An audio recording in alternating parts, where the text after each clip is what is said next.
Okay. Hello, everyone. This is the first session in the morning concerning macroeconomics. It's a session on Hank models. We have 3 papers, so we are now a little bit short in time because we have a big break.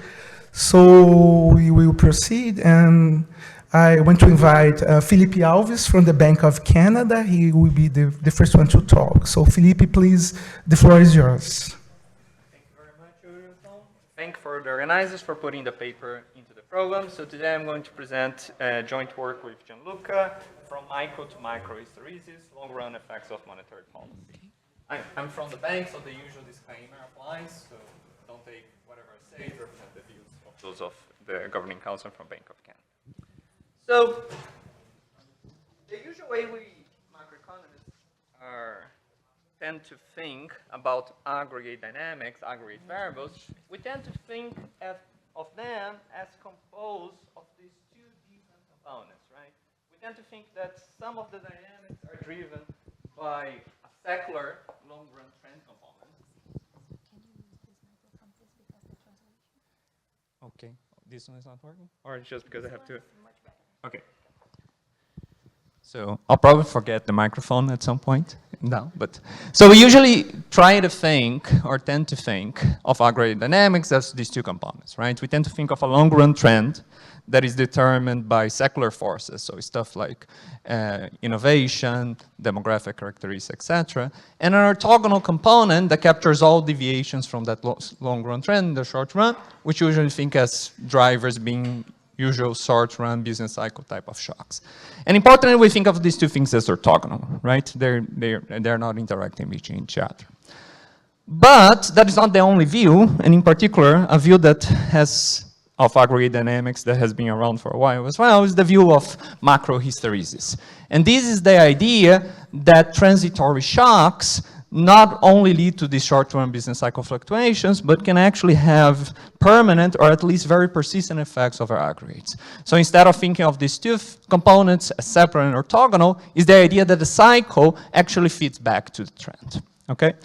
And that idea shows up in like work by Okun back in the 70s, shows up work by Blanchard and Summers when trying to think of hysteresis in unemployment rate in the European area back in the 70s and 80s. But what this idea, though interesting, what it lacked empirical evidence, okay? And it lacked both empirical evidence that exists in the microdata and lacked empirical evidence in terms of the mechanism. More recently, we are starting to see and collecting both of these sources of empirical evidence. So at the macro level, there are some papers, in particular this recent work by Jordan and some co-authors, that seems to suggest that typical shocks that we think is associated with short-run fluctuations, most notably monetary policy shocks, can actually have long-run effects over aggregates. So imagine like a very transitory monetary policy shock affecting output and other aggregate variables 10 years, 20 years down the road.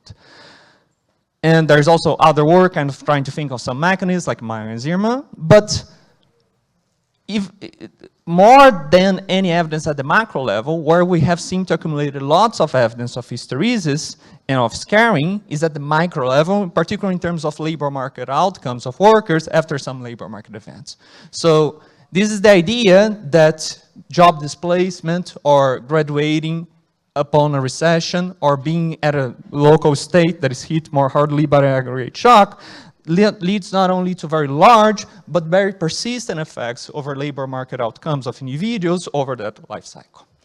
So what we try to do in this paper is connect these two literatures within a theoretical framework. So we are trying to go from the micro to the macro, okay? And we are going to do that in a setup that we developed on a companion paper, which is a standard heterogeneous Asian New Keynesian model that is extended to think of the presence of both labor market frictions and participation decisions. So I'm calling here IEUN HANK, just standing for employment, unemployment, and non-participation. And that model we show in the companion paper is consistent with the observed cyclical fluctuations of labor market flows and labor market stocks that we see in the data. And importantly, is consistent with this micro evidence of scaring. So we show that the model is consistent with the evidence that job displacement leads to long-lasting effects on earnings and labor force participation. We then take this model that is consistent with the microdata, and we ask what are the effects of a transitory monetary policy shock, and whether that shock, which is going to last for only like a few quarters in our economy, whether it leads to long-lasting effects. And we, in fact, find that it does, okay? And the intuition for that is very simple. So in the model, aggregate output is going to be written somewhat like this. So it's just the number of people who are employed times their labor productivity.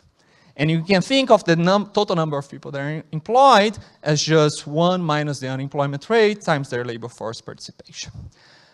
A transitory monetary policy shock in our environment is going to transmit, just like in other models, and it's calibrated so that it generates an increase in the unemployment rate. So in the short run, we observe a contractionary monetary policy shock, increasing the unemployment rate and decreasing the first factor. But now, because job displacement is associated with these carrying effects, that increase in unemployment is going to lead to a persistent reduction in labor force attachment and a persistent reduction in earnings, which in the model are mapped one-to-one to labor productivity. And importantly, these are going to last much longer than the direct effect of the shock, okay? And interestingly, we are going to find that this scaring is occurring disproportionately, is concentrated at the bottom end of the income distribution, is affecting mostly low-wage workers. And the intuition is that, as in the data, low-wage workers in our economy are going to be more subject to those short-run fluctuations in employment, and they're more going to be at the margin of participating and not participating in the labor market. So let me jump out the literature, because we're short on time, and let me give like a very brief description of the model, okay? Starting from the labor market and of the earnings process. So time is continuous, and you can think of the continuum of agents as being situated in one of 3 islands, okay? There's going to be like an employment island, there's going to be an unemployment island, and there's going to be a non-participation island. And there's a small distinction between the unemployed, whether they receive unemployment insurance or not, which is not particularly important, but we also distinguish between the non-participants, between those that we call active and those that we call passive, okay? The matrix on the right shows the transition of these agents between the different states. And some of these transitions are going to be endogenous, okay? Those are denoted by the arrows. And they are either coming from participation or job acceptance decision. Other transitions are going to be exogenous. So what are the endogenous transitions that are going to be made over here? Employed and unemployed workers can always choose to drop out from the labor market, okay? There's some fixed costs associated with search or work. They might find that they are better off being on the non-participation island. So these would be transitions from E to N1. In the same way, if you're an active non-participant, you can always choose to search from unemployment, where you get like a higher probability of finding a job. Now, the exogenous transitions are composed by the lambdas and the etas. The lambdas denote the job finding and the job separation rate. So if you're employed, you might lose your job with some rate lambda ZT, which moves you to unemployment. If you're unemployed, you receive job offers at some rate, lambda UE. If you're an active non-participant, you also receive some job offers at a smaller rate than unemployed, but at a rate lambda NT. The last set of exogenous shocks are these transitions to and from the passive non-participation state. We just assume that at some exogenous rate, both employed and unemployed workers can fall into this passive non-participation state, where they remain stuck until they are left back to the active non-participant. And you see that these are two different ways in which households transition out of participation, and it's meant to capture the idea these non-participants are a very heterogeneous group, okay? Some are sitting over there, and they are still marginally attached to the labor market and may even want to work if they are offered a job. While others may be secluded from the market for other reasons, like you have to stay home taking care of a relative, you're just too busy with some other household work, that you are not even able to accept a job if you're not able to receive a job offer or accept a job offer. Now, the last thing that I want to mention is that some of the transitions, the lambdas, are going to be indexed by Z. And Z in our model denotes the skill of workers, okay? So this is really in continuous time, but just think of this as it is a process subject to some noise, so there are some shocks to your idiosyncratic skill productivity. If you're employed, this tends to grow up, so there is some earnings growth associated with returns from learning from working. If you're non-employed, these skills tend to drift down. And importantly, this process for skills is now going to interact with the labor market so that a worker that ends up losing its job is moved to unemployment, loses its skills, which further affects his perspectives and prospects in the labor market going forward.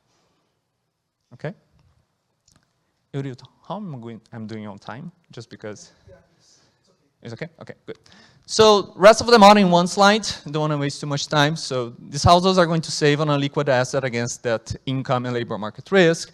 They have like some fixed utility of working and searching, which is going to create these participation decisions. And they are going to do the regular consumption savings plus the participation decisions. The government, there is a fiscal authority that is issuing debt, taxing, and spending. A monetary authority just follows the Taylor rule. In our exercise, we're just going to look at an effect on monetary policy shock. The supply side, which lives within the employment island, that is the canonical Hank model with sticky wages and flexible prices. At the end of the day, the total amount produced in this economy is going to be equal to the productivity of the employed workers times total number of hours. So just think of this as my total number of employed workers, how many hours they're working. Nothing in the model pins down how labor market frictions, so we just think of those as exogenous, but we do want to think of them as reacting in consequence in response to a monetary policy shock. The way that we do that is just by assuming, in a reduced form way, that these job finding and job separation rates are going to respond to changes in hours worked by the employed island. And then we're going to make that consistent with the fact that most of the changes in total hours comes from the extensive margin, not from the intensive margin. That's the model, okay? It is a big model, so it requires a big calibration. I don't have time to go through all of that. I just want to call attention to a couple of things. In particular, how labor market stocks are going to vary across the skill distribution and how earnings losses from displacement relate to the data. So let me jump the flows for a little bit and then go directly to the stocks. So what do? We go to the CPS and we are able to observe wages for workers. And we are going to group those workers into 3 different terciles. Okay? So the first tercile are workers who have like low wage, the third tercile workers with high wage. And then for each tercile, we are going to measure their unemployment rates and their participation. And what we see is this stark slope where unemployment is high at the bottom end of the earnings or skill distribution, and participation is very low. So low-wage workers not only face higher unemployment when they decide to participate into the economy, they also choose or are less likely to participate to begin with. Our calibration of the frictions is such that we capture those dynamics within our model. So the red is the data that we compute from the CPS, the blue is our calibration in the stationary equilibrium, okay? So when you look at this, it kind of anticipates a little bit the result that I said, that it is really low-wage workers that are going to face most of the hysteresis, right? Because imagine whether you are a worker standing here between the first and the second tercile, and you lose a job as a consequence of a contractionary monetary policy shock. It's exactly at that point that upon having your skills depreciating, you start facing a higher unemployment risk, which foster future job displacements in the future, and it's exactly here where the slope in the participation is the largest. So these are really the marginally attached workers who are more likely to drop out permanently from the labor market upon a contractionary monetary policy shock. Regarding earning losses from displacement, so the main driver of that in the model is those differential rates of returns, whether you're employed versus unemployed.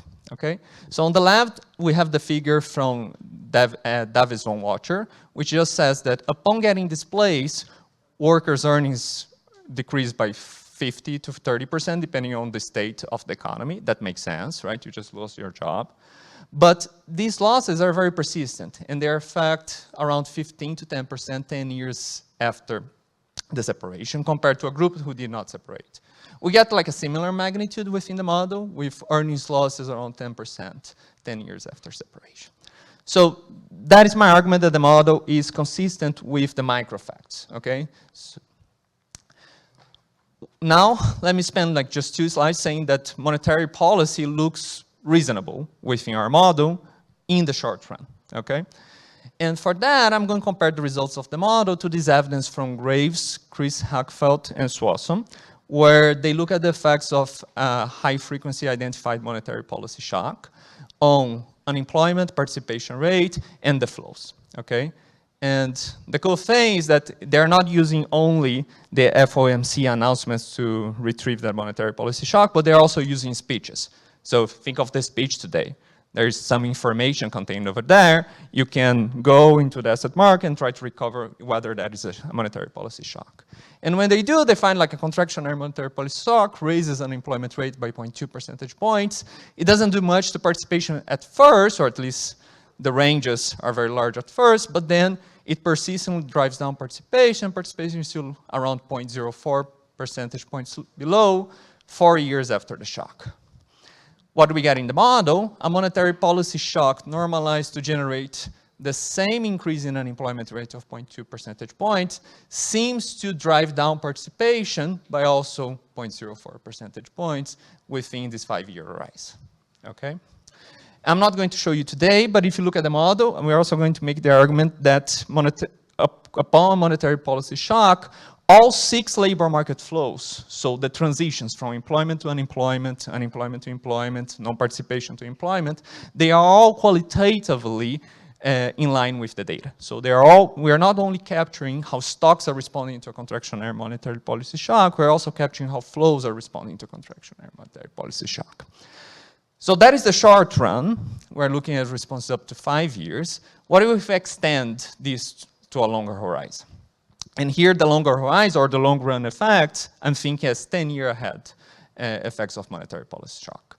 So here the monetary policy shock is normalized to generate a 1 percentage point decrease in output at first.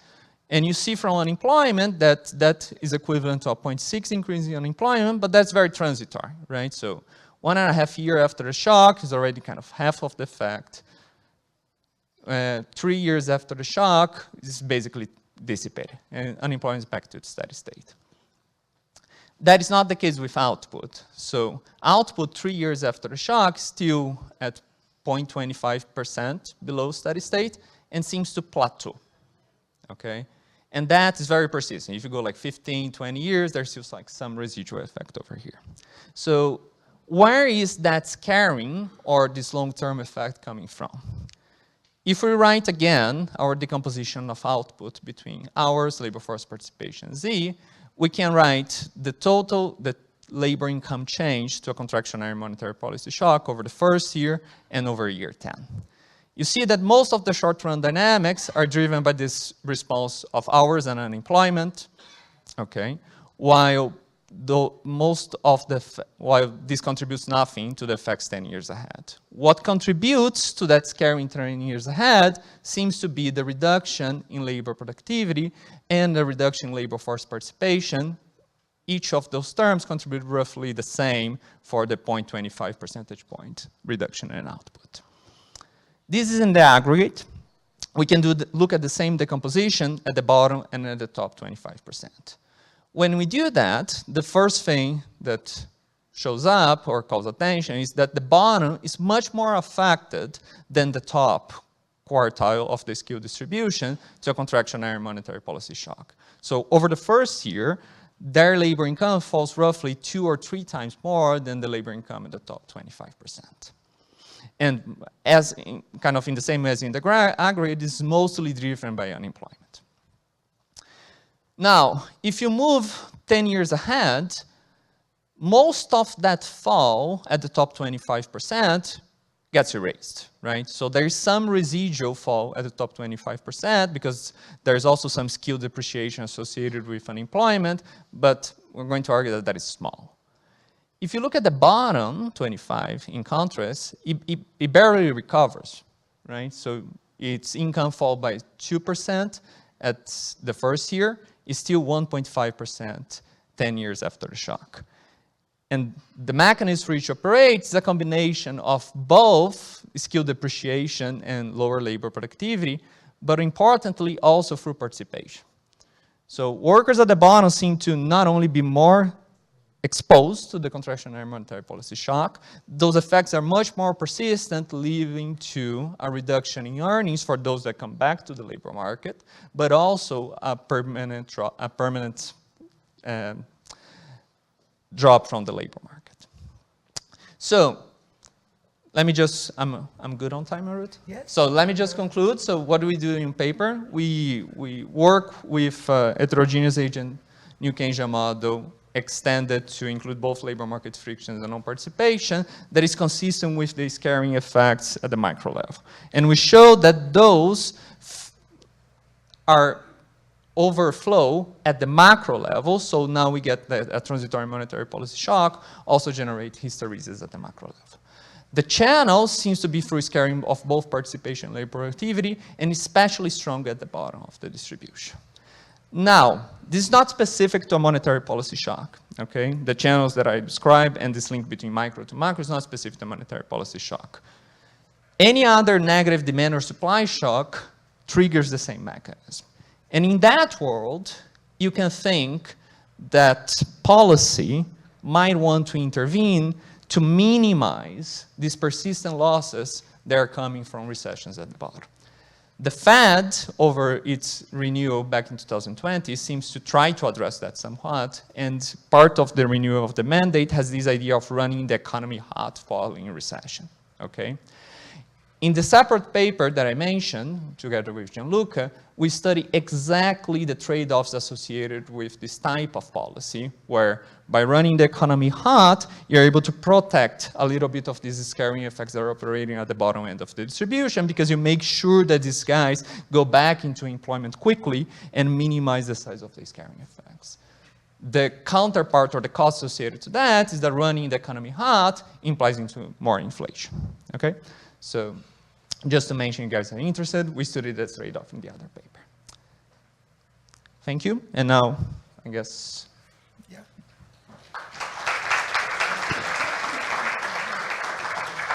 Now I want to invite Emiliano Santoro from the Catholic University of Milan to make his comments to Felipe's paper. Emiliano. We can change over here? Yeah. Okay. Thanks very much. Well, to have the opportunity to discuss this nice paper and later on my paper, so I save on time on thanking the bank. So I will organize the discussion in two main parts mainly. Well, after summarizing the main focus of the paper and results, I will first discuss some traits regarding the analysis and the results, and then I'll give some comment about monetary policy implications. Now, what's this paper about? Well, this paper about a long-standing idea, which is the fact that the economy's long-run dynamics might actually be shaped by the cumulative effects of shocks that occur over time, even if these shocks are temporary. Open economy literature has about emerging countries, for instance, as some parallel insight into the focus of whether trend is the cycle. That's another example. Now, as it was said before, there's growing evidence on hysteresis, and I will save time on this. What I want to say about these two branches of the literature, the micro level and the macro level, is that basically the main accomplishment of this paper probably is about bridging these two literatures within this nice hang setting. I will also be discussing potential channels that might be complementary to the one they focus on regarding the labor market. And in this respect, I'll be embracing a firm side view in the discussion. So model highlights. This is a Hank model with a three-state labor market, and it's going to feature lasting effects of job losses on labor earnings, mainly through the abandonment of labor force and the ensuing skill decay. And to this end, the key modeling features are separation and job funding rates, which are related to skill level, and participation decision, an explicit participation decision. Another nice trait about the model is that is actually disciplined by the microevidence with respect to skill dynamics, participation decisions, and labor market frictions. And what's important for the functioning of these long-lasting effects is the fact that workers at the bottom of the skill distribution are going to be less likely to find a job when they seek for one, and more likely to be separated, and then, if they lose the job, to even drop out of the labor force. The focus of this paper is on the effects of temporary shocks to monetary policy by taking into account an inflation targeting Taylor type rule.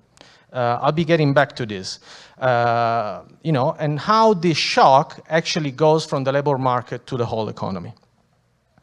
The main experiments I'll be thinking about in summarizing the results of the paper is actually the last one that Felipe described. About the long-run impact of monetary policy shock that reduces labor income by 1% in the 10 years after the innovation takes place. In the short run, what happens is that job separation goes up and job funding rates drop. Therefore, skill depreciation kicks in, and participation in labor productivity are still down after 10 years. You saw how persistent the effect was. The effects at the bottom of the wage distribution are stronger than average ones, and this is very much something that we see in the data.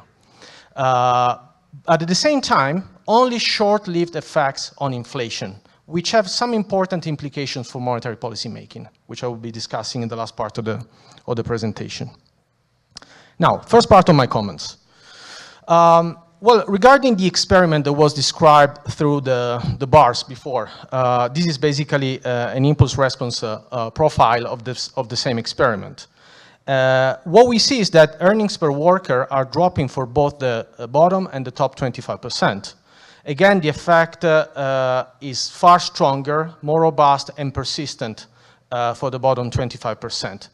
On the other hand, aggregate earnings per worker are actually initially expanding to then drop and be as persistent as the response of the other two quartiles.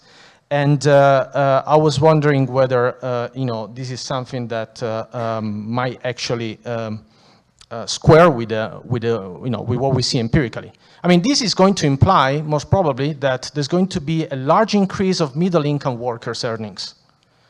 Or, alternative, probably less likely, a particularly right-skewed response of employment conditional on skills.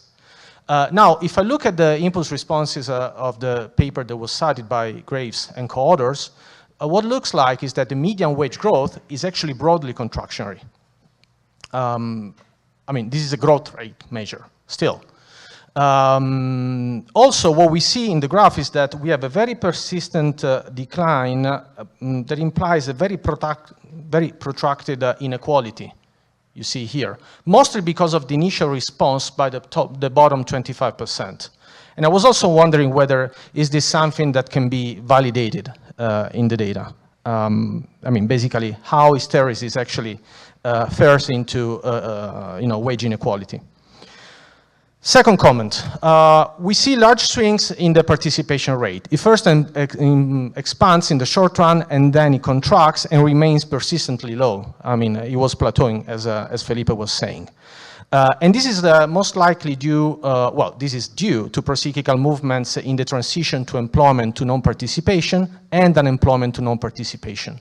However, what we see in the data, once again, is that the response of participation on impact, is not expansionary, and then it is largely contractionary, as the main focus of the paper actually later conveys. Third comment.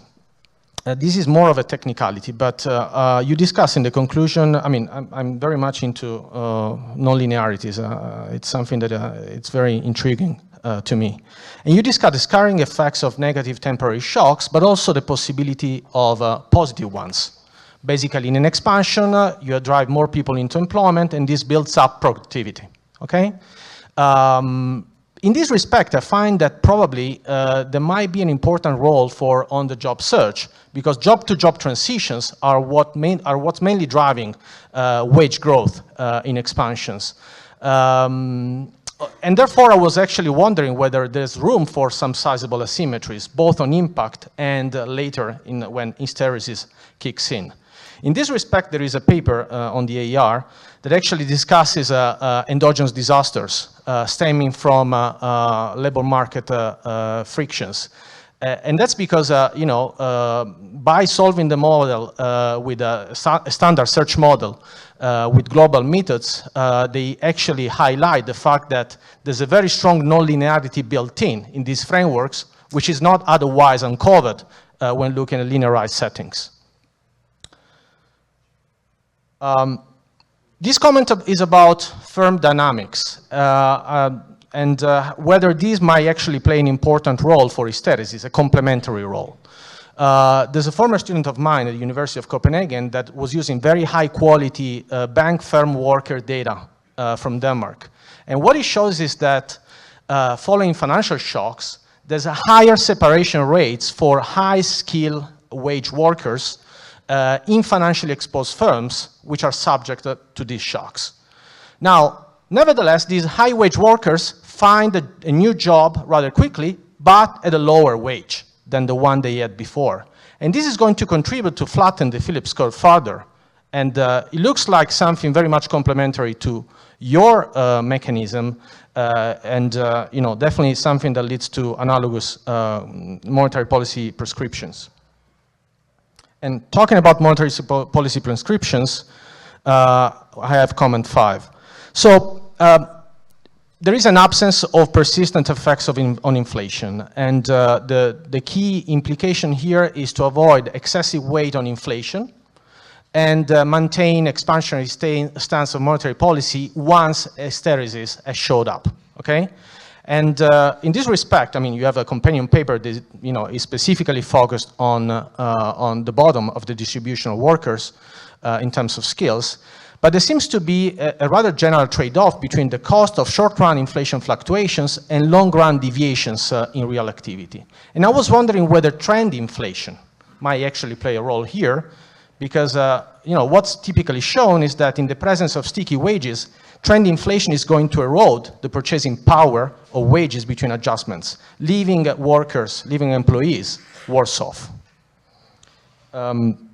Well, in the interest of time, I will skip this comment, but of course I will provide you with a presentation because it's just giving a complementary angle to this. But the comment is basically very, very similar. Last comment. Central banks focusing on mitigating a crisis prevent output declines and structural changes in unemployment level. I'm done. So countries where the Monetary Policy Authority has faltered in addressing inflationary pressures have actually been enduring lasting effects on potential output and unemployment. So here we're talking about monetary policy mistakes, okay? If that's allowed, in this place. Your analysis is based on an inflation targeting rule, and I was wondering whether, it might be important to quantify what happens if your monetary authority is actually expected to deviate from its long-run focus, from its long-run target. And whether in this hypothetical context, there's any particular disruptive role for deficit financing in a world of very high sovereign debt. Okay, so a number of comments.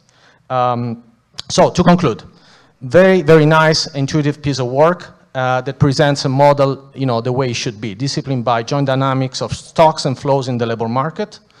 And the paper is conveying a very accurate account of hysteresis as shaped by labor market dynamics. And this is compatible with many other mechanisms that, take into account firm-level sources of hysteresis. So it's something that, can get even in a quantitative framework, used at central banks. And of course, hysteresis effects call for devising a specific long-term approach to monetary policy. Okay? So, obrigado.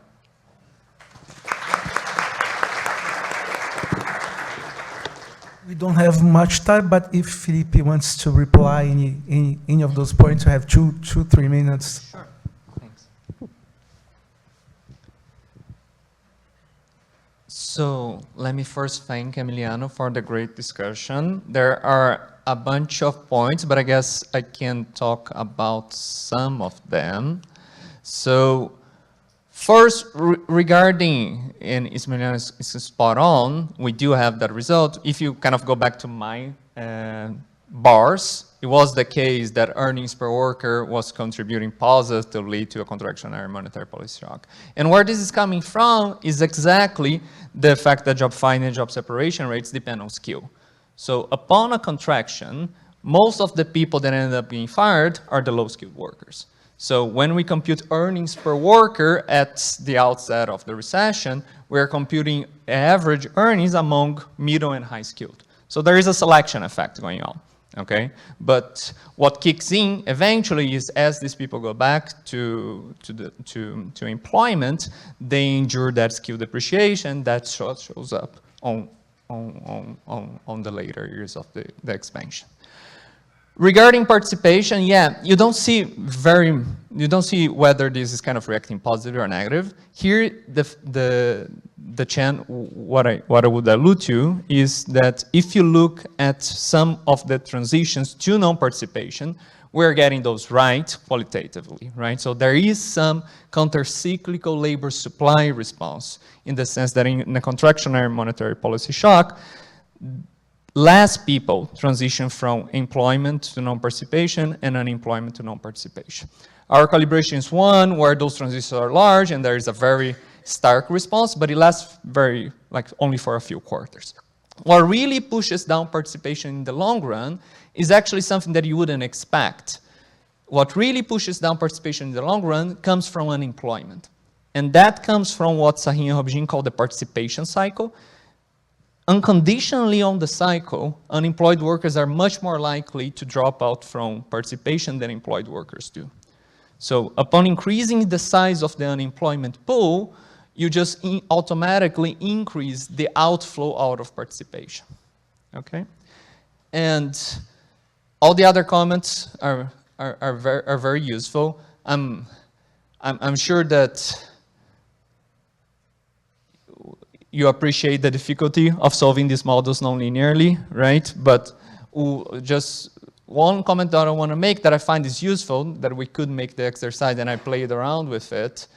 Whenever you're talking about different monetary policy rules, and you're essentially right that the hysteresis is dependent on the monetary policy stance.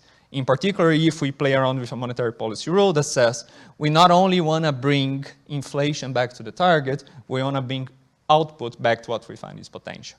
And what you find in that case is a running the economy hot kind of scenario, where following the contractionary monetary policy shock, monetary policy stay loose for a couple of periods, which increases inflation, reduces unemployment to catch up those effects. So at that stage, we thought that we're already becoming too close to the other paper, so we leave the analysis over there.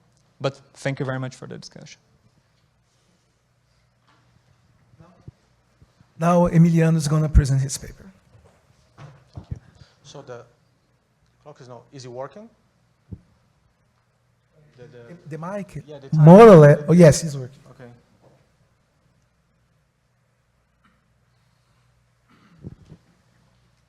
All right, you already steal me 4 seconds.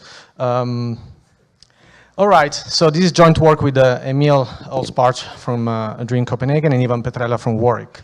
And what's the focus of the paper? Consumer durables, we know that consumer durables have a major role in explaining changes in private expenditure, and definitely that they also display very strong interest rate sensitivity, way more than non-durables. This is an important point because it basically conveys the idea that durables might appear as a major avenue for monetary policy to stimulate private expenditure.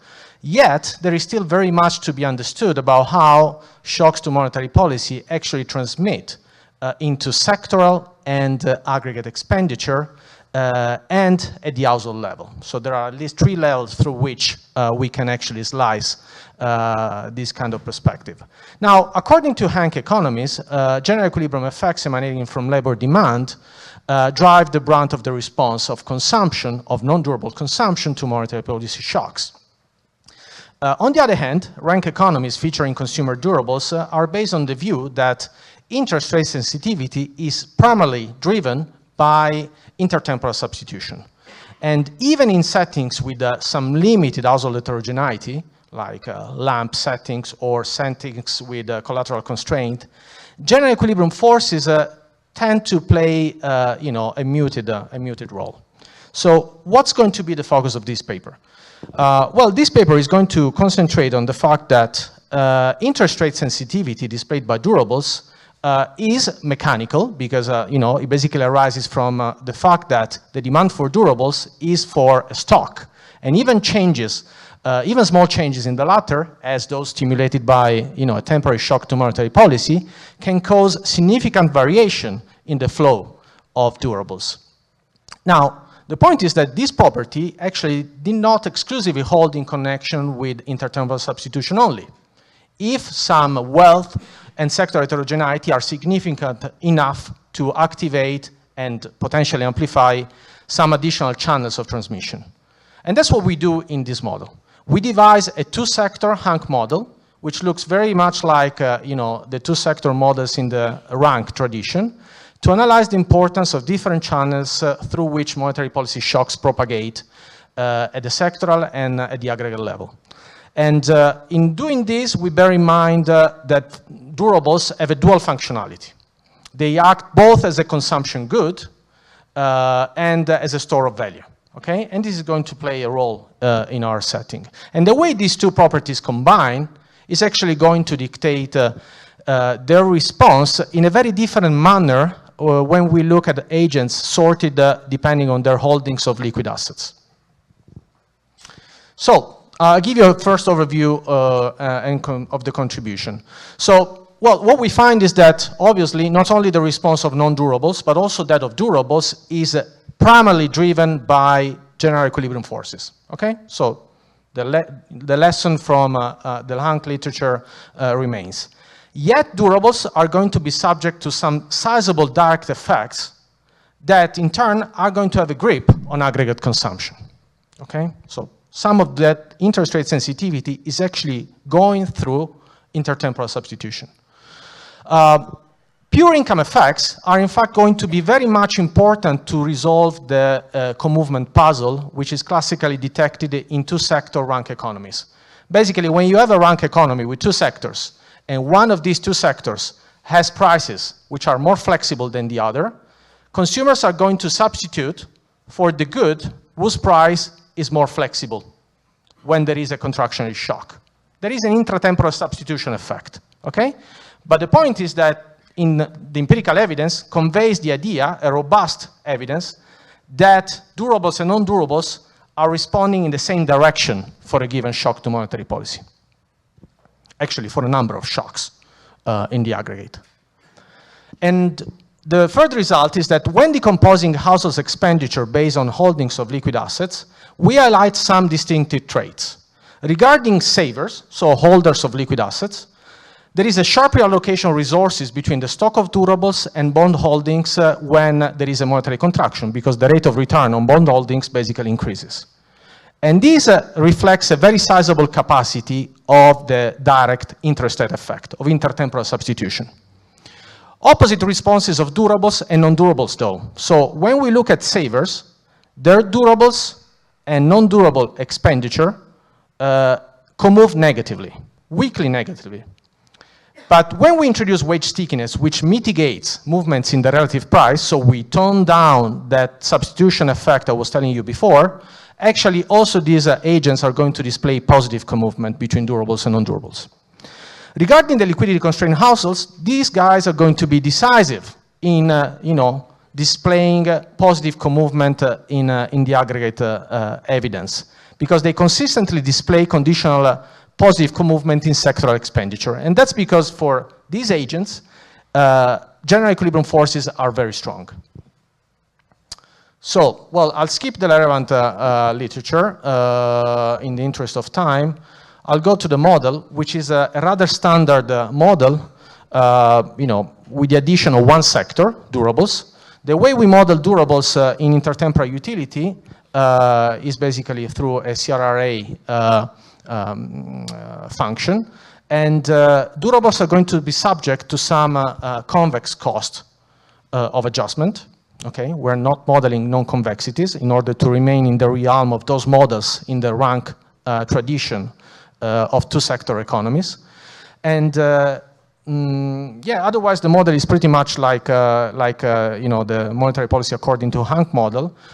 If there is any difference, I mean, we have a borrowing constraint according to which agents can borrow up to a limit dictated by the steady state level of GDP. And the wage equation is this one. Well, I forgot to say that the numerator implicitly is going to be the price of non-durables, but that has basically no implications for the analysis. Nevertheless, the wage equation is going to be an aggregate wage equation, okay? And this implies free labor mobility between sectors, okay? Regarding the firm side, this is completely standard, okay? In each sector, there's going to be some final good produced by perfectly competitive firms, which employ a CAS aggregator for a continuum of intermediate goods. These goods being produced by intermediate firms, which are monopolistically competitive and employ labor according to a linear technology. And price setting is going to be subject to a virtual Rothenberg adjustment cost. Even this is going to be quadratic. The two adjustment costs, the ones for prices and the ones for durables, are going to be a specific target of our calibration strategy. Actually, let me skip this in order to talk about the calibration.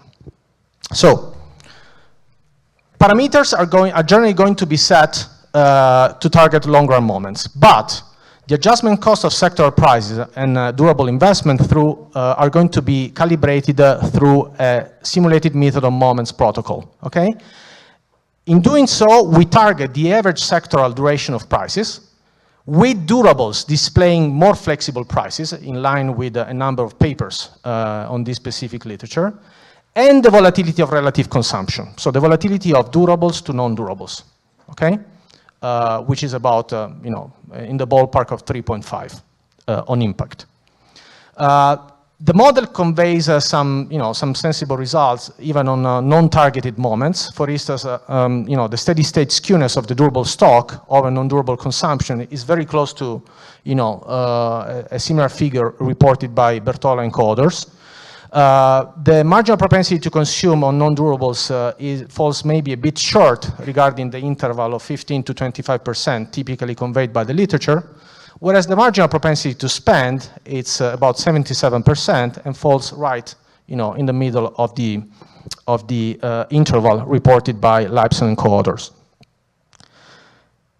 Now, impulse responses. So what do we have here? We have a response of aggregate series, aggregate macroeconomic aggregates, to a contraction in monetary policy shock, a minus, you know, 0.25%. What we see here is something that looks very much like, you know, the empirical evidence regarding the response of non-durable and durable expenditure. Durables being, you know, more responsive, and displaying, you know, the canonical overshooting behavior. What you see regarding the relative price is that this is contractionary. Remember that durables have prices which are relatively more flexible than non-durables. So being this the price of durables divided by the price of non-durables, you know, we expect it to drop. Importantly, the model is displaying positive co-movement between non-durable and durable spending, which is something that rank models struggle to achieve. Here I'm reporting also the response of total expenditure and of some transitory income variables which are going to be important in our response decomposition. Now, what's the main focus of the paper? The main focus of the paper is going to be on decomposing the response of different types of expenditures in the two sectors into direct and indirect effects. And we're going to do this, you know, in the canonical way by total differentiation of the impulse response path. But since we are keeping an eye on co-movement, okay, we're also going to dissect the indirect effects into the responses that can be attributed to pure income effects and those that depend on relative price movements, okay? movements in the relative price of durables to non-durables. So basically what you're going to see in the next series of graphs is the aggregate response and the part of that response that can be attributed to each of these three effects: intertemporal substitution, relative price effect, and pure income effects. Here I'm reporting the non-durable expenditure and durable expenditure. As you see, these are the same. The dashed line is basically the response that I reported in the previous graph. What we see here is that direct effects do actually have quite of a grip for durable responses, okay? Nevertheless, the relative price effect, this magenta line, is very strong, okay? And would normally bring an expansion in durable consumption. That's why we typically obtain negative co-movement between non-durables and durables in rank models. Actually, if we sum up, if we aggregate these two responses, the magenta and the blue one, the response would be expansionary. What's very decisive in obtaining positive co-movement is the impact of pure income effects. Without that effect, which is typically very, very low in rank models, that co-movement wouldn't be possible, okay? So, just to summarize this part, well, pure income effects are going to be key to positive co-movement, and more so, pure income effects conveyed by financial liquidity-constrained households. Over a year after the shock, the direct effect is going to account for about 20% of the response of non-durable consumption. We do control what happens in a one-sector economy, and you know, the same figure appears to be 21.8%. You know, this is an economy where we only have non-durables. So this is also an indirect test that, you know, the calibration you know, might be spot on.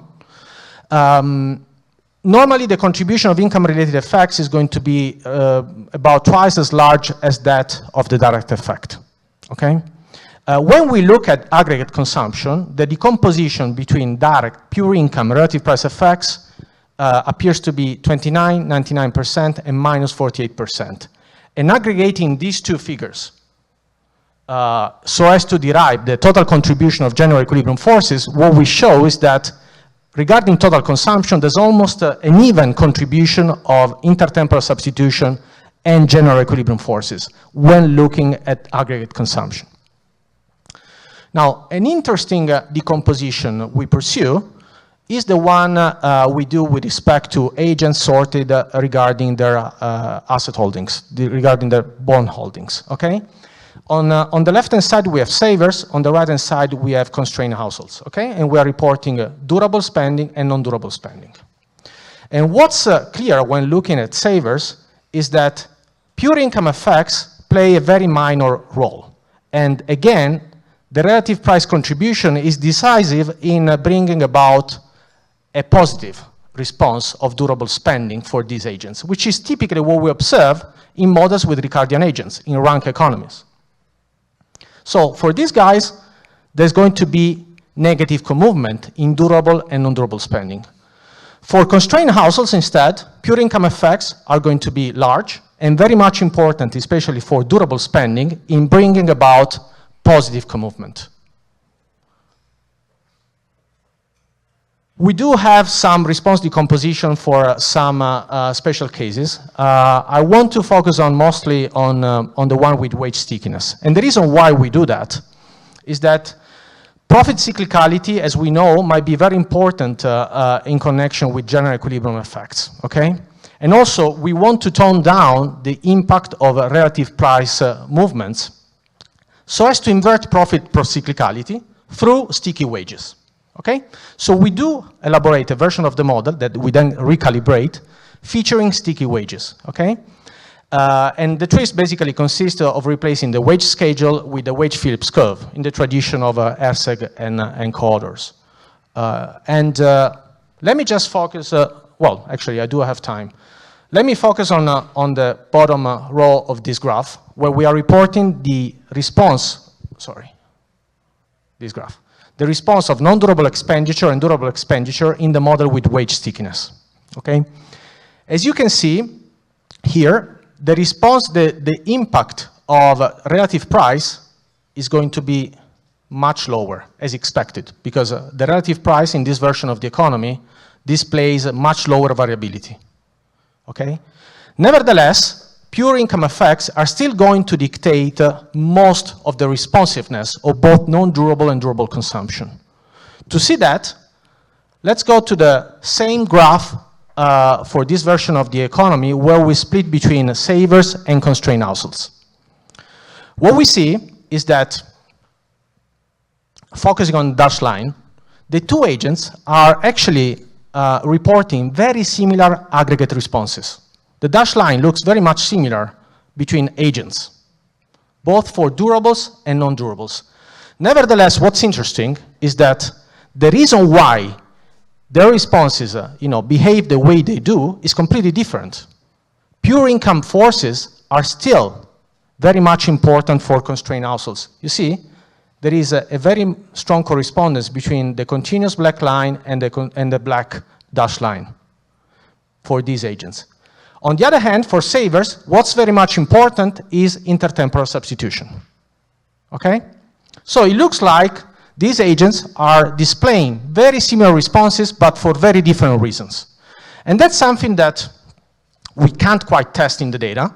Nevertheless, what we do is to go and check in CEX data how these responses for agents sorted depending on their asset holdings look like, okay?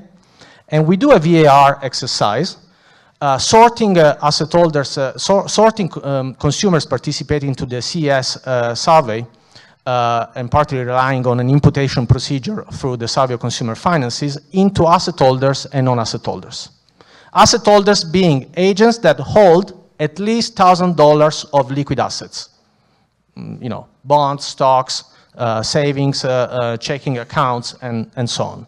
Okay, this is a rather standard procedure. Then we introduce this series along with the aggregate durable and non-durable consumption and aggregate consumption into a 7-variable VAR where we detrend all expenditure data and where we employ the Romer proxy as an internal instrument in the version updated more recently by Wieland and Young. And that's what we find. So, you can see the response of aggregate consumption to a contractionary shock here. The response of sectoral consumptions for durables, the blue line, and non-durables, the red dashed line. And here at the bottom, we have the responses on either type of spending for asset holders and non-asset holders. And what I'm more interested in is how similar these two responses look like at the good specific spending level. And they are very much, juxtaposing. I'm done. Which basically conveys the idea that probably, the model with wage stickiness, where relative price movements are kind of toned down, is the one closer to the data, okay? But again, despite I cannot decompose the responses, here in this type of data, based on the model, what we can say is that even if agents display very similar responses, and on a priori grounds, that shouldn't be the case, considering that these are very different agents, they're doing so for very different reasons. And that's why heterogeneity is so much important, to be brought in these kind of models. So, basically, I'm done even with the conclusion, so I won't steal much, further time to the discussion. Thank you.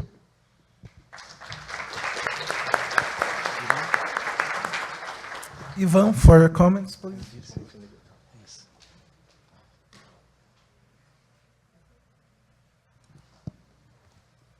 Hello. Hi, everyone. Thanks for the invitation. So I'm going to discuss Emiliano's paper. So Emiliano introduces durable goods into a Hank model. They study the monetary policy transmission. They find that durables respond more to monetary shocks than non-durables. Indirect effects are more important than direct effects, and income effects help generate the co-movements between durables and non-durables. Great paper, important question.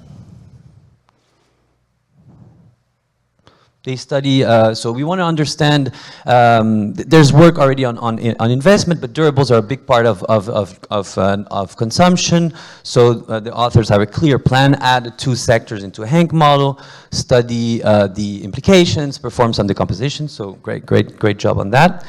I don't have much to say. I'd focus on one main comment. The question is, to what extent are durables different from physical capital?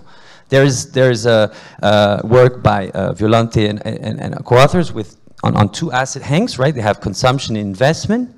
So if you think about it, a durable good accumulates just like physical capital. It has a price, Q. There's an adjustment cost to it.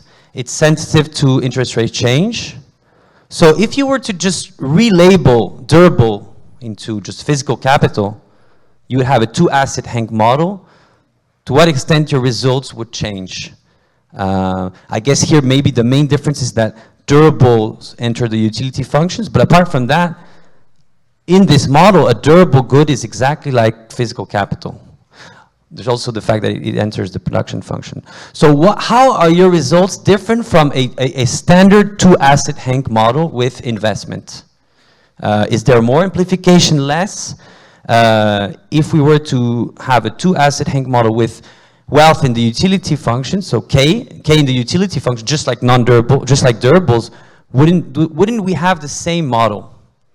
So it would be nice to, so just to motivate, durable goods here in blue behave very much like investment.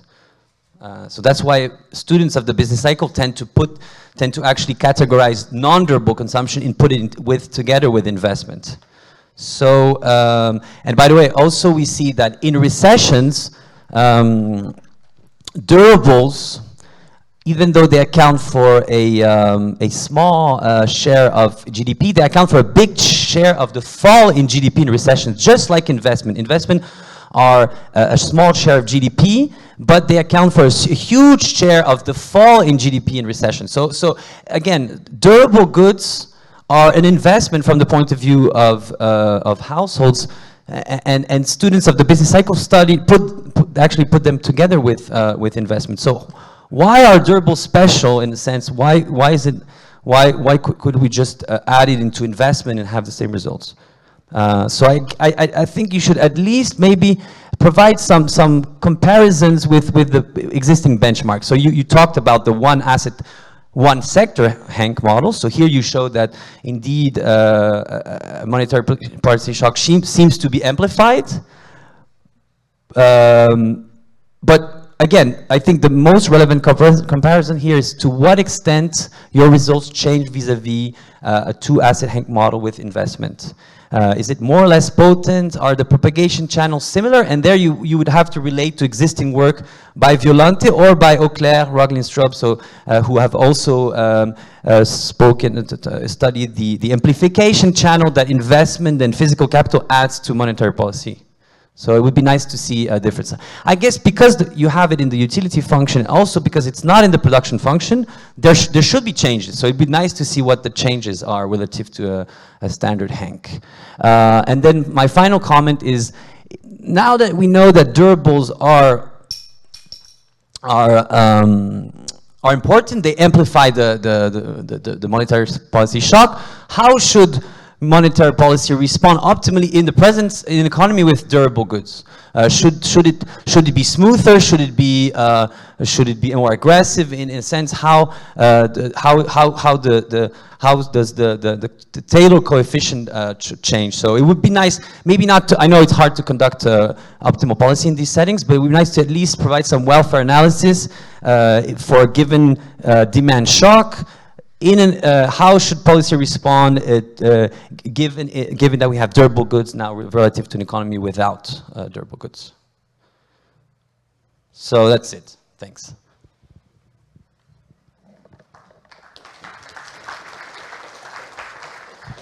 So well, regarding investment, well, one of the focus of the paper was actually to consider the role of co-movement. So in that respect, it was important to bring, some asset in the utility in order to see how that would play with intratemporal substitution. I have no doubt that investment is going to bring about some different channel, and of course in this class of models is going to be also very important because it's going to affect labor demand in an important way, entering the production function. It is definitely something complementary to what we have. Even the literature has been exploring, the role of investment relative to consumer durables in that class of models. There is the famous paper by Barsky and co-authors on the AR 2007 that does that. And qualitatively, they tend to behave like durables. But nevertheless, once they are brought into a Hank setting, new channels are going to be activated. And these are very much different from the ones involving durables. Regarding the, this slide and the Taylor rule, I guess that one important aspect might be not so much whether the response coefficient should be optimally changed. I mean, typically the way the literature tackles this question is by focusing on the relative stickiness of the good being involved. But we need to take a step back, and it really relates to the way the model behaves, as if we were to assume the presence of one sector only. And the same paper I was citing before by Barsky actually shows that an aggregate economy with two sectors typically tends to behave as if there were only durables in that economy, despite durables making up a smaller portion of consumer demand. So it is an important question, but it's also about how the two goods inflation should be weighted into aggregate inflation. Regarding the one asset benchmark, I mean, we do reduce the model to one with non-durables only. So de facto, we are removing that asset. And, the dynamic properties are very much in line with the ones of the Hank, one sector Hank model. But yes, many stimulating comments, and yeah, we'll look into them. Thank you. Now it's Ivan's turn, Ivan from PUC Rio. Okay, last presentation of the session. So I'm going to shift the focus to fiscal policy a bit. When you cannot stimulate the economy with monetary policy, you have to turn to fiscal policy. So for example, when the interest rates are at the zero lower bound, or when you're in the currency union, you want to stimulate the economy, but you can't use monetary policy. So how do you do it? You can increase government purchases. That's the standard way that economists have thought about the question. You can send money to firms. You can send money to households in the form of stimulus checks, or you can cut taxes temporarily.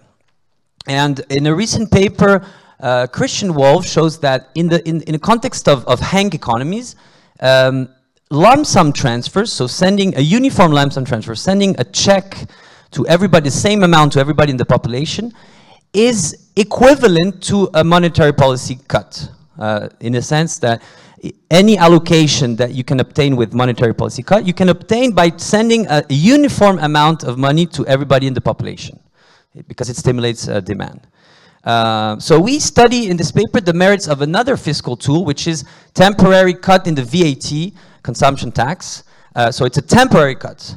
And so to motivate, I'm going to show, I want to point to the example of two countries. So during COVID, the US opted for the lump sum check policy. So they sent a series of checks to is it working? They sent a series of checks to the population. It was pretty much lump sum. There was a threshold, but it was pretty high. So in effect, 80% of the population got the checks. At the same time, Germany. So by the way, both countries were at the zero lower bound. So monetary policy conventional monetary policy could not be used. At the same time, Germany cut the main VAT rate from 19 to 16. It was a 6-month cut, and then they put it back up. So it was announced from the outset that it was going to be a temporary cut. So the question we ask here is which policy is best given that you cannot use monetary policy, which of these two policies is best, and can theory inform us about how cost effective these two policies are? So we consider an environment, we have a new Keynesian model that is extended to allow for non-recurring consumer behavior. So we can actually nest a few settings. We nest a rank, we nest the two agent, of course, setup, but we also nest OLG and Hank setup. And the main finding, so what we analyze is a temporary cut in the consumption tax rate. And we find that reducing consumption taxes delivers more stimulus than lump sum transfers at the same cost to the taxpayer. Okay, I'm going to skip the literature here. Okay, so the model is a standard Hank here. I'm going to present the standard Hank. So basically what Wolf shows is that lump sum transfers, so here you see there's not indexed by I because it's uniform, are equivalent to monetary policy in Hank. We are basically adding the consumption tax, and we're comparing this object here. So it's a sale tax, US style, we're comparing this with this. Okay, so households care about consumption and labor. They have they consume. They save into a liquid bond. They get a labor income, and they get the return on bonds, and they get the transfer from the government, lump sum. So the government budget constraint is simply the government spends on. I should actually use the government spends. On transfers, it spends on bonds, and then it gets money from taxing consumption, taxing labor, and monetary policy follows a standard monetary fiscal rule, Taylor rule, sorry. The firm side is standard, so I'm gonna go straight to the results. We have sticky wages, so we also have labor unions as is standard in the Hank literature. So, standard Hank, we just have consumption tax. So we're gonna be able to. We're going to try to derive some analytical results to build intuition. So for this, we're going to use this aggregate consumption function put forward by Farry, Burning, and then Auclair and others, and Wolf. So we can decompose the aggregate response of consumption. This is the aggregate path of consumption is a function of all the other variables in the economy. And then we can linearize, and we're interested in these two objects. So what is this C tau and C tau C? It's the derivative of aggregate consumption with respect to a change in transfers. And this is the aggregate response of consumption to a changes in the aggregate in the consumption tax. So it's an infinitely dimensional matrix, but here's how it works. This is the response of consumption today to a change in lump sum transfer today. This is the the response of consumption tomorrow to a transfer today. So this is the whole path of response of consumption to a transfer today. And this is the whole path of consumption to a transfer that is announced today but delivered tomorrow. So this is an expectation. So households consume today if they're told that they're going to receive money tomorrow. Okay? So we cannot derive these objects in closed form in Hank, but we can do so so by the way, sorry, these are matrices of intertemporal marginal propensity to consume, or IMPCs. And we can derive special cases in some very canonical models that we know, and we're going to build intuition. So in rank, the model boils down, there's no idiosyncratic shock. So you take the budget constraint of the households, you take the Euler equation where the consumption tax appears, you linearize, and you can derive the matrices. So let's focus on, so this is the response of a representative, of a Ricardian consumer to a check today, a one-unit check. So what is the Ricardian agent going to do? They're going to save the check and consume 1 minus beta, beta being the discount factor, forever. Okay, so this is the Ricardian consumer. Their marginal MPC is 1 minus beta, is typically very small. The same agent today, how is it going to respond to a consumption tax cut, a one-off consumption tax cut? It's going to, there's going to be a substitution effect. So if we compare this term with this term, we see that, okay, so the marginal propensity to consume out of a one-off tax is this term. The marginal propensity to consume out of a one-off tax cut is precisely equal to 1 minus beta, which is the income effect, plus beta gamma, where gamma is the elasticity of intertemporal substitution. So there are two effects. You receive, you have a tax cut. Your disposable income goes up, so there's an income effect, which is exactly the same as the income effect coming from the check. But there's, on top of that, a substitution effect. The tax is lower today, so you have to, but it's going to go up tomorrow. So you want to consume today because the price is lower today. So that's why we have a substitution effect. So you see that the MPC of a Ricardian consumer is around 1% typically out of a check. But if gamma is, let's say, 0.5, the MPC out of a consumption tax cut is an order of, or 2 orders of magnitude bigger. We can also show in OLG, so OLG here we have just people dying at a rate theta. We have the same thing going. So now people are no longer Ricardian because they die. So it's a perpetual youth model. So the MPC of a OLG guy is now bigger than comparing to the Ricardian consumer. Because why? Because they die, so now if they receive a check, they're gonna spend more of it today because there's a chance that they're dying in the future. So they have a higher MPC out of check, but they also have so if you want, the income effect becomes stronger. The substitution effect becomes weaker because now they might die, but still we see that they respond more to the consumption tax cut. So even a non-Ricardian consumer who is unconstrained responds more to a consumption tax cut than to the equivalent lump sum payment transfer. We can show that it also holds for the entire response, because here I was focusing on the first period, so we can show that it's actually the entire response, entire IRF is bigger. So lesson 1, financially unconstrained households, whether they're Ricardian or not, so it doesn't depend on the fact they're Ricardian, respond more to temporary consumption tax cuts than they respond to cash transfers. By front-loading spending, by optimally bringing forward future consumption, because now today the price is lower. So it's really a sales effect. Prices are cheaper today, they're going to go up tomorrow, so you want to consume now. And the strength of this channel is, of course, governed by the substitution, by the elasticity of substitution gamma. So the higher is gamma, the higher is this channel.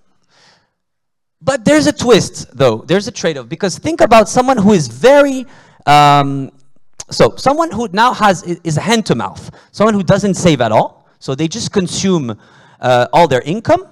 So how do they respond? They get a check today, they consume it all, they have an MPC of 1, and then they have 0 the rest of the time because they just spent it. If I tell you you're going to have a check tomorrow, they don't respond today because they don't have assets, and they wait until they receive the check, and then they spend it all, and so on. So it's an identity matrix. How does this agent respond to a consumption tax cut? They cannot anticipate. So again, they just consume contemporaneously when they receive the check. But there's a twist, because if you have 0 income, I cut your tax, I cut the consumption tax, you're not going to respond. So for very poor households, they don't respond. They prefer having a check because they get the money and they spend it. So very low-income households respond more to checks than to consumption tax cuts because their level of consumption is very low. Okay, so rich people, they respond more to consumption tax cuts. Very poor people, they'd rather have a lump sum check that they can spend because the tax is proportional. So it turns out that there is a trade-off in this economy, and we show that in Hank. We show that in the 2-agent model, yes. So 2-agent model has a share of Ricardians, that is 1 minus lambda, and a share of hand-to-mouth, which we saw respond as an identity matrix. So we show that, I'm going to skip here, but just that basically the response of the economy, of a 2-agent economy, to the consumption tax cut is bigger, provided the elasticity of intertemporal substitution is greater than the share of hand-to-mouth. So what's the intuition here? The elasticity of intertemporal substitution governs the strength of the substitution effect. So it governs how big is the response to the consumption tax. And lambda is the share of hand-to-mouth. So it's also a measure of how big the income effect is, because hand-to-mouth agents only respond through income effects because they don't substitute. Okay, so So at the end of the day, if this is bigger than that, we have that the economy as a whole responds more to consumption tax cuts. So in the data, this is around 0.3. So there's work by Gianluca, 0.3, let's say. And gamma, we don't really know, but most estimates put at 0.5, 0.6, sometimes more. So second result, low-income households may benefit more from cash transfers. And in aggregate, there's a trade-off, and the economy responds more to tax cuts, provided the share of poor people is not too high. Okay, so now we're going to do some simulation, so calibrate the model. And so standard calibration, we have two experiments, so maybe I'm going to go to the main one directly. So here's a deficit finance policy. The government sends checks to the population, and it finances by issuing debt. So there's no increase in taxes. It's pure money that I send to the people and see how they respond. And then, okay, sorry. So actually, the government cuts the consumption tax by 10%, and then it finds the amount. So it cuts the consumption tax for a while, and then goes back, and then it finds the amount of checks that actually matches exactly the path of debt. So the two policies cost exactly the same to the government. So you see that, so blue is the consumption tax. So you cut the consumption tax by 15%. So the consumption tax was 6%, I didn't mention. This is US average. So the consumption tax goes from 6 to 5 during a few quarters. And the transfer go up so that the path of government debt is exactly the same. So what do we see? We see that output increases about twice as much under the consumption tax cut. So what is going on here? Also, the consumption tax cut is more inflationary, but given that it stimulates the economy much more, it actually is less inflationary for a given responsive output. We see that this holds, so the ratio of output between the two policies, so that means that output it's twice as big under the consumption tax policy, is actually, this holds if we change, so for example, if we increase the number of hand to mouth to make it to 50% of zero acid holes, the difference shrinks between the policy, because now we have way more poor households responding more to the checks, so as the intuition, but still we see that even in this economy with a lot of poor people, we still have more response to from the consumption tax cut. So to show what's going on, we have a decomposition by wealth percentile. So see the transfer policy. We know that the poor, they respond a lot to the checks, and we know that the rich, they respond very little. So the rich are more like permanent income, and the poor, they're constrained. Whereas for the consumption tax cut, it's everybody responds across the board. So the poor, they still respond more because they're constrained and they benefit from the increase in disposable income. But the rich, they also respond because they're using the substitution effect. They respond because the tax is lower today, and it's time now to spend before the tax goes up tomorrow. If we decompose the effects, we see that it turns out that both income and substitution effects matter. So the income effect, the substitution matters at first. So that's the green line, and the income effects matter. So the message here is that in Hank. So by the way, if we had the, do I have? Okay, oh no, it's over there. So if I want to show the equivalent line for rank, in rank, all the response of consumption is driven by the substitution effect. So there's no role for income effects. So in the lesson here is that in Hank, both effects are important. Both the income effect, red, that's driven by the high MPC guys, but also the green effect, which is the substitution, was driven by the high assets people. And part of explaining why the policy is less inflationary is that we have a labor supply effect. So when you lower the tax, people want to work more. So this puts downward pressure on wages and therefore inflation. So the consumption tax policy not only stimulates more, but it also generates less inflation for every given point of output. So unconstrained households explain the differential between the two policy. They respond strongly to the tax cuts, but little to the stimulus checks. and both substitution channels matter. We also have an extension with VAT, because in Europe, and because actually in the whole world, actually in Brazil, they're going to implement the VAT too. But the only country in the world that doesn't have, the only rich country in the world that doesn't have VAT system is the US. So we also have an extension with VAT. So now the tax is now borne by the firm, not by the consumer. And we showed that the results hold too. We also showed that the policy is welfare improving. So consumption tax cuts increase welfare more. So not only the policy stimulates more output, but it's also welfare improving relative to the transfer policy. So conclusion, there is work showing that lump sum transfers are equivalent to monetary policy in Hank, in a one asset Hank. What we show is that in the same environment, consumption tax cuts more effectively stimulate output for a given dollar, for a given cost. And the reason is that consumption tax cuts activate both income effects and substitution effects. And they also stimulate consumption across the whole wealth distribution, and not only the poor, not only the bottom, which is where lump sum transfers are very efficient. So that's it. Thank you.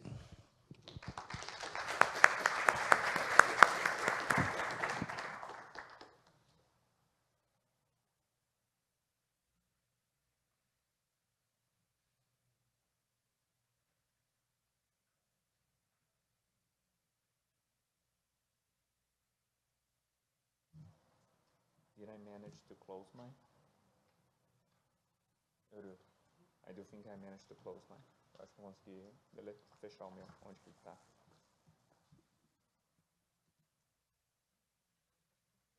Então, eu consegui fechar, esse é o ponto.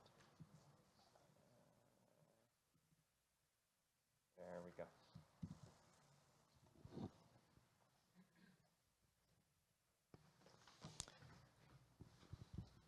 So for those of you who are hungry, I only have like 3 comment slides, so this is going to be good for you. So let me start by just giving the intuition from the tank model, which I found by reading the paper was very useful. So Ivan kind of went over this. So one of the models that he writes down is a spender and saver type of model. So in those models, you have like a fixed share of 1 minus lambda of agents that we call savers. So those are agents who are on the Euler equation. They are permanent. They're basically solving a permanent income type of problem. And we have a composite of a share lambda, which we call spenders. These are just hand-to-mouth households. So they're consuming each period all the income. Okay. And imagine that we allow for different rates of consumption, particularly thinking that spenders, which have a steady state consumption of CH, might be below the steady state level of consumption of savers, which I'm denoting by CR. And then Ivan is kind of asking how much action do I get by doing a tax cut versus a stimulus stack, and he's looking at this matrix C, which is telling how much do I stimulate consumption by reducing the tax cut tau C at time t, versus how much do I stimulate consumption by sending a uniform check to households at the same particular time t.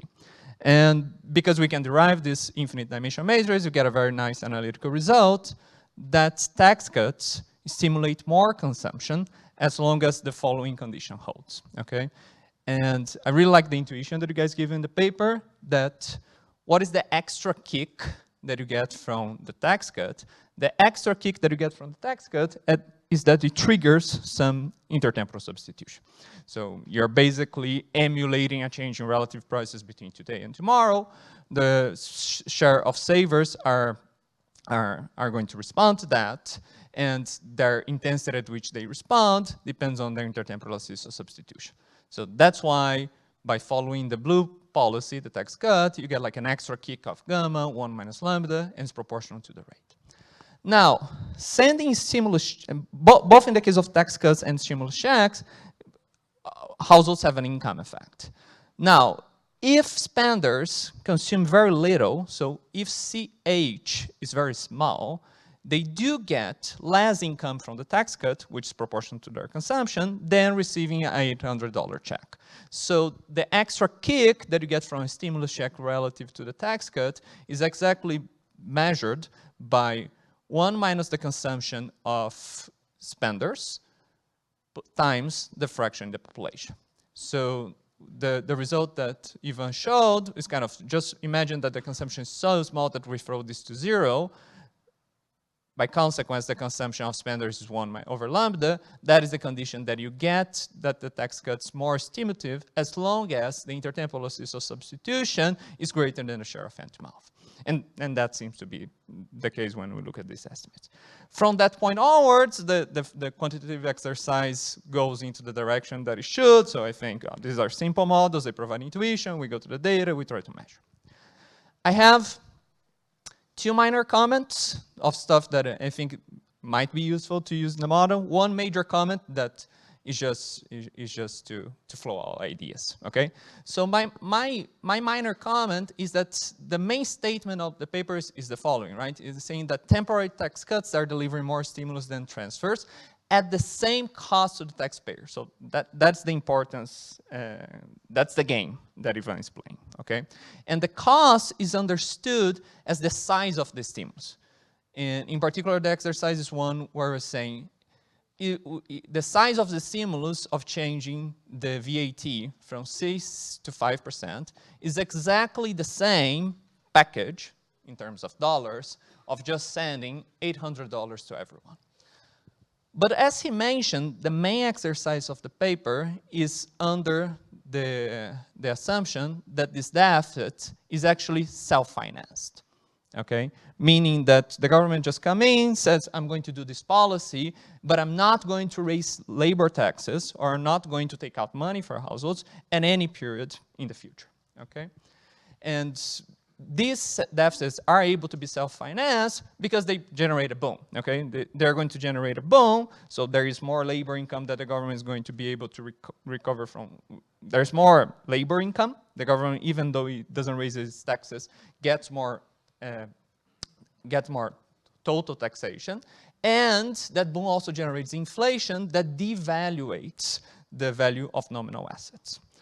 But if the deficits are being self-financed, I got a hard time thinking what is the cost to the taxpayers at the end of the day, right? What prevents me within this world of sending a higher check that generates the same stimulus as a tax cut? I could send a $10,000 check instead of 800. I might even get like a larger effect than the tax cut. And to the extent that this would be self-financed, there is no sale cost. So I was just wondering, I think that the results will survive if you're just thinking about budget neutral policies. So both policies have to have the counterpart that labor taxes are going to be increasing in the future. One other minor thing, at the very end, you are mentioning some welfare analysis of comparison of the two policies. There are some pitfalls of just trying to evaluate the first order perturbations to the welfare that the ranking of alternative policy does not necessarily hold through, and I just wanted to highlight that. Now, my main comment regard a little bit with the objective of these two policies. So both are being put on the table as options to act as stabilization tools, in particular in periods of time where monetary policy is constrained. If they're acting as stabilization tool, it bears the question, they're meant to stabilize what exactly? So the usual way that we think about this is that the policymaker may have like some aggregate stabilization objective. So there is a recession, output goes down, inflation goes down, you want to stabilize those two things, so you're trying to find for a policy that is going to compensate for that lack of demand. But this is a Hank session, right? And Ivan is also kind of putting up a Hank model. It is reasonable to think that among the objectives of the policymaker is also concerned with some distribution impacts. So it may be worried that for that particular shock, the exposure of low versus high income households is very different. So we took COVID, for example. We know that during COVID, people that worked on close contact sectors were much more exposed than people that were working on sectors that were able to go remote. Now, the question that he asks in the paper is a question on which policy seems to give the largest bang for the buck, which is an aggregate stabilization objective only, right? And the answer for that is tax cuts. But if you open the possibility that the policy is not only concerned of getting output to go up by 1% to compensate for the crime, it might also be concerned of thinking which better policy is tailored to deal with the distribution effects of the shock that occurred. And if that is the objective, the two policies are offering two very different tools that are able to deal with different shocks. So Ivan showed this figure at some point, and there's very different consumption response to the tax cut policy along the wealth distribution compared to the transfer policy. So the transfer policy has much more of an impact at the bottom end of the distribution because otherwise people at the top are just going to save that.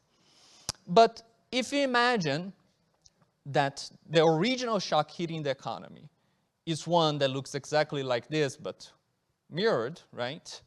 Then it's not clear to me that you want to go with that. Because for that particular shock, one shock that causes consumption at the bottom end of the distribution to fall very much, but not so much at the top, this is exactly the policy that you want to implement, even though it costs more, to stabilize the distribution effects over the distribution. Okay? And that's it.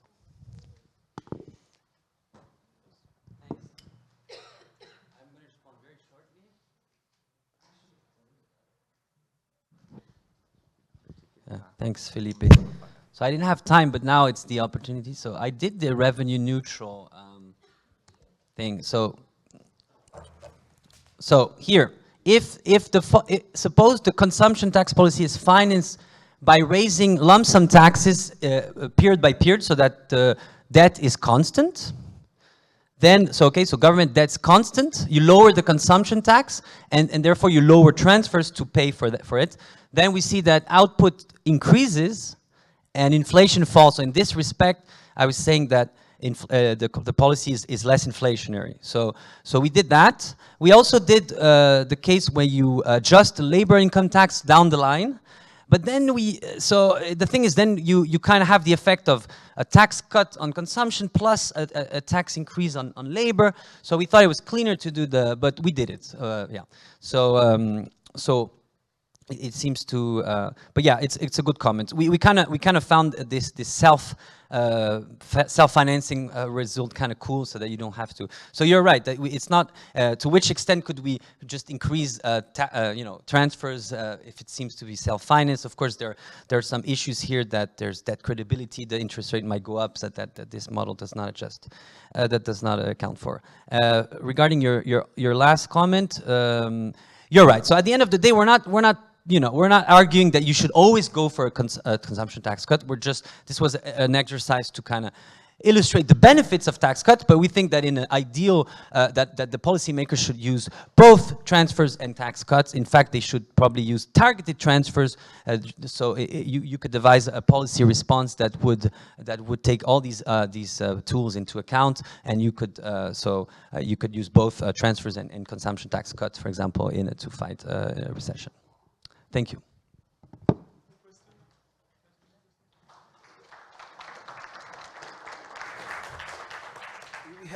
We have 5 minutes for questions from the audience, and Gianluca may start.